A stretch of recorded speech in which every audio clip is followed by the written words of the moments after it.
are at the unveil of the BYD Atto 3, and with us today is Sanjay Gopalakrishnan, Senior Vice President of BYD India Private Limited. Sanjay, thank you so much for having us here and taking the time out to speak with us. Thank you, Sergio. Sanjay, first of all, congratulations on the unveil of the Atto 3. But before I get to the product, I thought, why not talk about the company, given that it is a newer entrant into the passenger car space, if I could say that. I know you all have been in India for a long time now.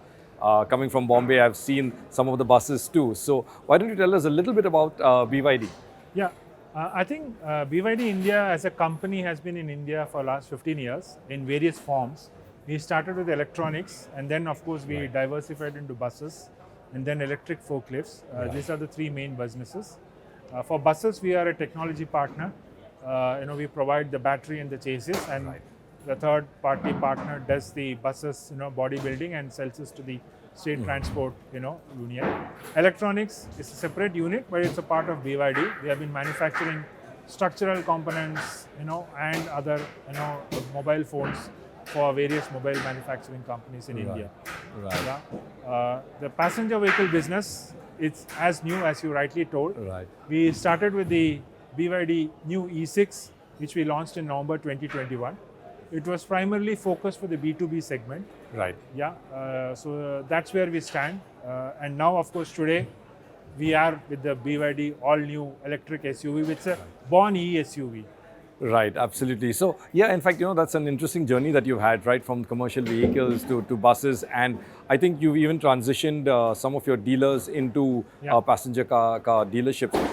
So a little bit about the network, what's your plan for India, as you, obviously this is your first product or the second product after the E6, now moving to the private buyers as well.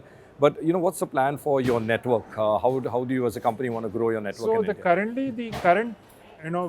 The current network will sell both the E6 as well as the BYD Atto 3. Right. So at the end of the year, we will have 23 outlets, which means touch points in the country. Okay.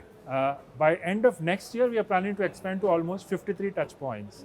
So it could be single dealer opening multiple outlets.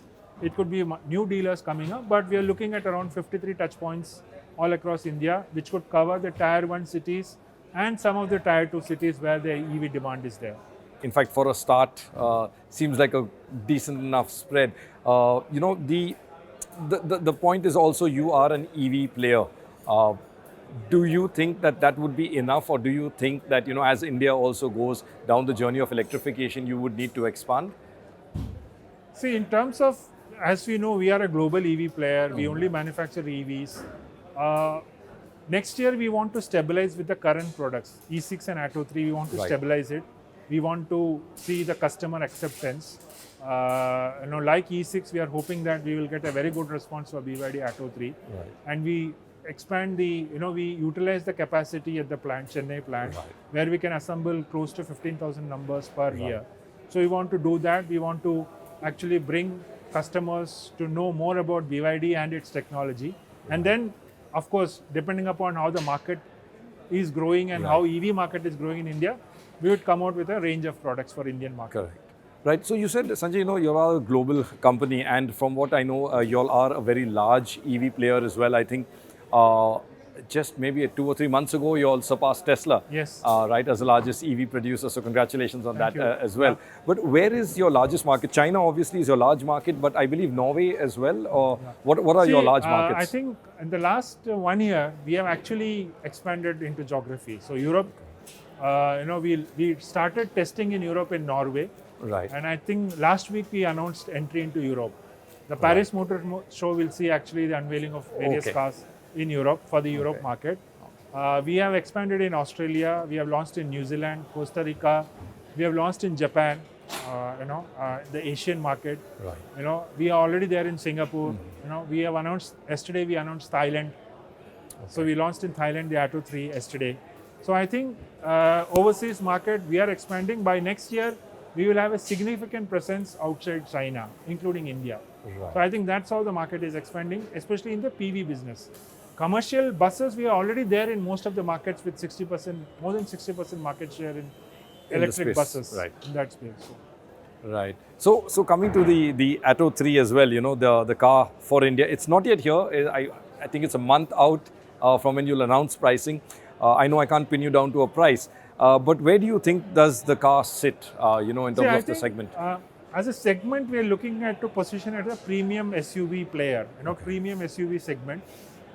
So, we are not specifying any competition, but looking at the features, looking at the range, looking at the overall dimensions, we are expecting people to come from IC engines. We are expecting people to come from current EV players. We are also expecting people to maybe look, even exploring from the luxury market, because you might need a second car in the family as an EV, and with the amount of features and the safety it gives, I think we are looking at multiple segments, across, especially in the SUV category. Right. So, Sanjay, like you said, and it's an interesting point. You said you're looking at consumers who would have this as a secondary car, like they'd like an EV. I was just thinking, given the range that you have, I mean, you'll have claimed ARI of 521 kilometers. Do you think you would have consumers coming and buying this as their primary car?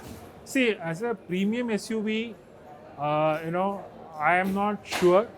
There could be people, but I am more confident of second car buyers and replacement car buyers, especially people who are owning a bigger SUV, bigger sedan. They want to replace it for the sake of cost of operations. Definitely, with the range and of course with the kind of features it has, we can expect consumers from that. Right. And like you said, the cost of operation and the features, and I have to talk about then the blade cell. I think before y'all were here last year, I remember doing an article on the blade cell in Autocar. It is quite remarkable technology, given that, and we just saw a demo as well of that. Do you think that's a big selling point, and will you be focusing on that in India? See, I think the E6 primarily has the key focus selling point has been the blade battery and the range. Right. The blade battery actually gives it the advantage of getting the maximum range. But I think the Atto 3, the blade battery along with the E3 platform, we get another unique selling point which nobody else has. So I think combined with these two, the efficiency, the drivability, the safety, all increases to a different level.